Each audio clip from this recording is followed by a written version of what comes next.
जेकेज Urdu classes के इस platform पर आप सभी दोस्तों और आप सभी बच्चों का तहे दिल से स्वागत और खुशामदीद किया जाता है। आज की इस शानदार पुरजोश और कारआमद वीडियो में हम ललदेद के बारे में बात करने वाले हैं। और इस वीडियो पर जाने से पहले हम आपसे गुजारिश करेंगे, अगर आप चैनल पे नए हैं या अभी तक आपने हमारे चैनल को सब्सक्राइब नहीं किया है तो बराए करम आप सबसे पहले हमारे चैनल को सब्सक्राइब कीजिए। दोस्तों, ये आपकी दरसी निसाब का सबक नंबर 3 है। सबक नंबर 3 में हम ललदेद की जिंदगी के बारे में, हालात जिंदगी हम पढ़ने वाले हैं और ललदेद से पेश आए हुए वाक़आत को हम आज समझने वाले हैं। तो चलिए शुरू करते हैं आज अपना टॉपिक, जो आपकी दरसी निसाब पे लिखा हुआ है। लिखा है, कश्मीर कदीम जमाने से रेशों, सन्नतों और सोफियों का मस्कन रहा है। इन्हीं बुजुर्ग हस्तियों में एक अजीम खातून भी गुजरी हैं जिन्हें प्यार और अकीदत से लोग ललदेद के नाम से याद करते हैं। ललदेद की जिंदगी के हालात के बारे में अगरचे वसू के साथ बहुत कुछ नहीं कहा जा सकता, लेकिन इतना बहरहाल यकीनी है कि वो 14वीं सदी के वस्त में श्रीनगर से 6 मील दूर जनूब मशरक की तरफ वाक़या एक गांव सिमपोर में पैदा हुई। उनके वालिद ने उस वक्त के रिवाज के मुताबिक छोटी ही उम्र में उनकी शादी पांपोर के एक पंडित घराने में कर दी। ससुराल में उनका नाम पद्मावती रखा गया। तो सबसे पहले कश्मीर के बारे में बात करता है। यहाँ पर किताब वाला कहते हैं, कश्मीर कदीम जमाने से रेशी कहते हैं आबिद को, इबादत गुजार को, या साधु को, या हम जोगी को रेशी कह सकते हैं। इसके बाद सन्नतों से मतलब परहेजगार, पारसा और सोफियों का मस्कन रहा है। सोफी कहते हैं मुत्तकी को या परहेजगार को, इबादत गुजार को सोफी के। अलगरज कश्मीर से मुतालिक बात करता है कि कश्मीर सोफियों का घर रहा है, सन्नतों का घर रहा है, रेशियों का घर रहा है। इसलिए कश्मीर में हम कश्मीर को कहते हैं रेशवर, क्योंकि यहाँ पर रेशी, यहाँ पर अल्लाह ताला के नेक बुजुर्ग जगह जगह पर मिलते हैं। उनकी ज़ियारत, उनके आस्थान हर जगह पर यहाँ मिलते हैं। इन्हीं बुजुर्ग हस्तियों में अगर हम देखेंगे, एक अजीम खातून भी गुजरी हैं जो कश्मीर में बुजुर्ग आए हुए हैं। इन्हीं बुजुर्ग हस्तियों में एक अजीम खातून भी आई हुई हैं जिसे लोग प्यार और अकीदत से ललदेद के नाम से पुकारते हैं। ललदेद के नाम से लोग ललदेद को याद करते हैं। हालांकि ललदेद की जिंदगी के बारे में हमारे पास अगरचे कहा जाएगा, हमारे पास ललदेद के बारे में बहुत ज़्यादा इंफॉर्मेशन नहीं है, ज़्यादा मालूमात हमारे पास नहीं है, लेकिन इतना तो हम ज़रूर कह सकते हैं, ललदेद 14वीं सदी के वस्त में, यानी middle of the 14th century, 14वीं सदी के वस्त में पैदा हुई हैं। कहाँ? श्रीनगर से 6 मील दूर जनूब मशरक की तरफ श्रीनगर से 6 मील दूर 14वीं सदी में ललदेद पैदा हुई थी।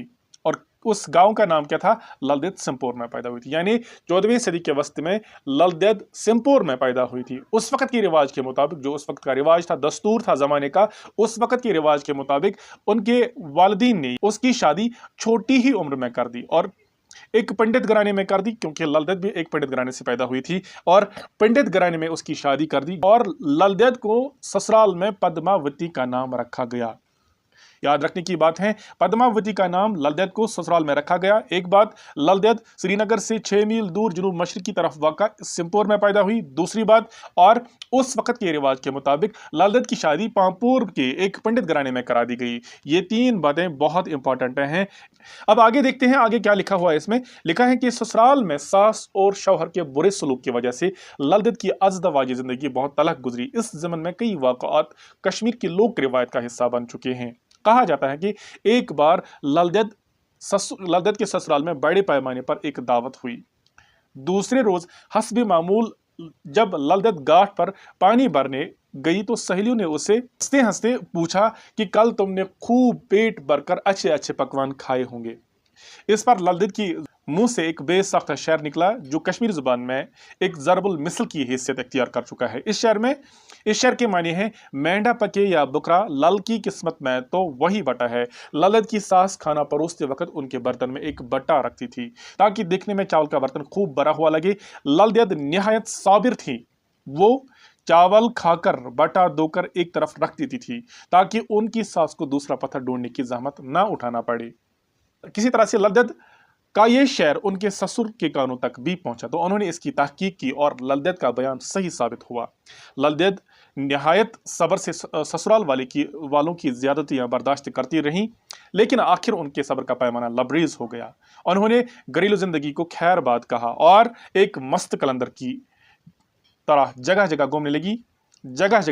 सबसे पहले हम यहाँ तक बात समझने वाले हैं। यहाँ पर क्या बताया जा रहा है ललदेद के बारे में। कहते हैं, ललदेद की जो अज़दवाजी जिंदगी थी, सबसे पहले हम देखेंगे ललदेद की शादी चूंकि पांपोर में हुई थी और ससुराल में उनको क्या कहते थे? ससुराल में ललदेद को पद्मावती का नाम रखा गया, ये हम समझ चुके हैं। लेकिन ससुराल में उनके साथ दो इंसान ऐसे थे, दो अशखास ऐसे थे जो उनको बहुत ज्यादा सताते थे, यानी तलख जिंदगी गुजरी है।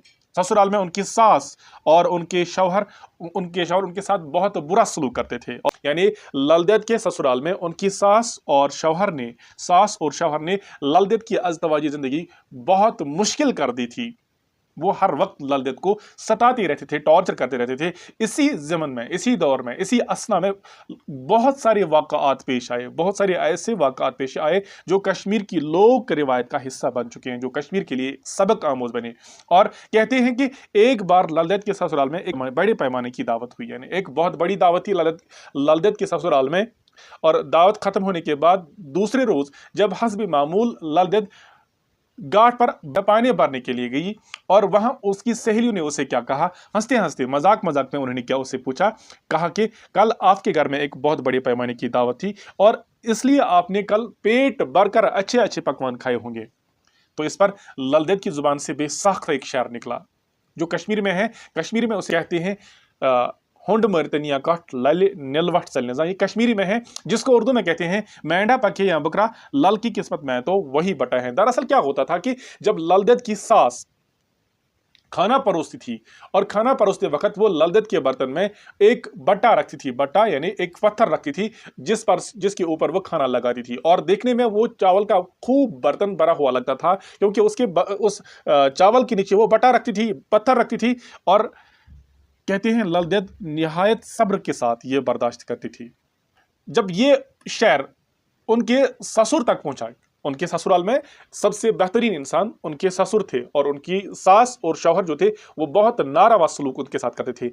यानी लाल देद का जो ये शार था, मेंढा पके या बुकरा, लाल की किस्मत में तो वही बटा है, जब ये शेर उनके ससुर तक पहुंचता है तो वो इस बात की तहकीक करना शुरू कर देते हैं।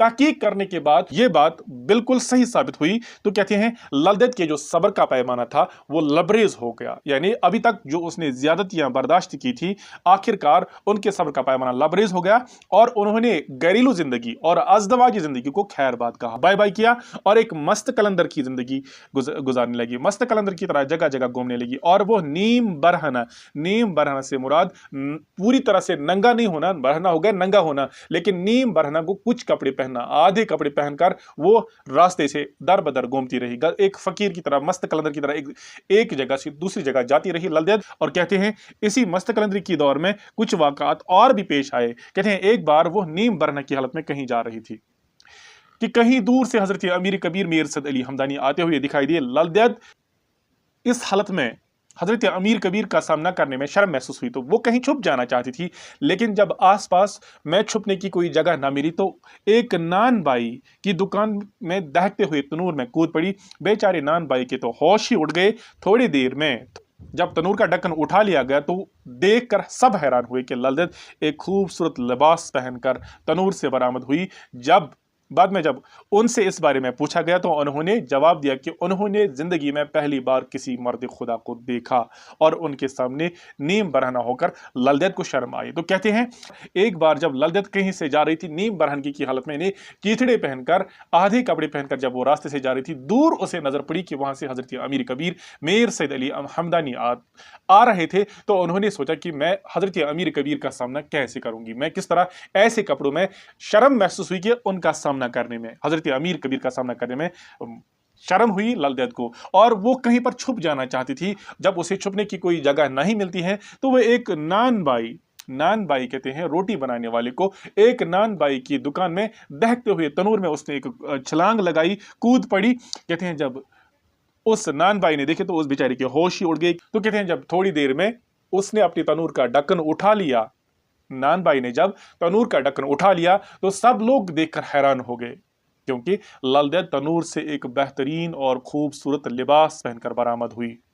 और जब उनसे पूछा गया कि आपने ऐसा क्यों किया तो उसने बेसाख्ता एक जवाब दिया कि मैंने पहली बार जिंदगी में किसी मर्द खुदा को देखा और उसका सामना करने में मुझे बहुत शर्म आई चीथड़े पहनकर। लाल देद इस वाकया के बाद कई बार हजरत अमीर कबीर से मिली और इनके अलावा हजरत शेख नूरदीन से भी मिलती रहीं। ये दोनों बुजुर्ग लाल देद के रूहानी मर्तबे से मुतासिर थी। यानी इसके बाद लाल दैद और हजरत अमीर कबीर के दरमियान बातें हुई, मुलाकातें होती रहीं। इसके अलावा लाल दैद ने हजरत शेख नूरुद्दीन शेख आलम के साथ भी बहुत सारी मुलाकातें की।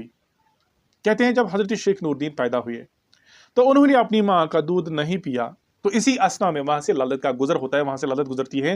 तो हजरत शेख नूरुद्दीन की वालिदा अपनी परेशानी का जिक्र लाल दैद के सामने करती हैं। तो लाल दैद क्या करती हैं, वो हजरत शेख नूरुद्दीन को अपनी गोद में उठाकर कहती हैं, बच्चे को अपने गोद में उठाती हैं और उससे कहते हैं कि ए नन्हे, दुनिया में आते हुए तुम्हें लाज ना आई तो अब दूध पीने में कैसी शर्म। इसके बाद नन्हे शेख को अपने सीने से लगाकर अपना दूध पिलाती हैं। यानी हजरत शेख नूरुद्दीन जब पैदा होते हैं फिर वो अपनी माँ का दूध नहीं पी रहे थे। इसी आस्था में वहां से लाल दैद का गुजर होता है और हजरत शेख नूरुद्दीन की माँ लाल दैद के सामने अपनी परेशानी का जिक्र करती हैं और लाल दैद हजरत शेख नूरुद्दीन को अपनी गोद में उठाती हैं और उससे कहती हैं कि ए नन्हे, दुनिया में आते हुए जब तुम्हें शर्म नहीं आई तो अब दूध पीने में क्यों शर्मा रही हो। इसके बाद अपने सीने से लगाकर अपना दूध पिलाया लाल दैद ने। किसको? हजरत शेख नूरुद्दीन वली रहमतुल्लाह अलैह या शेखुल आलम को अपना दूध पिलाया।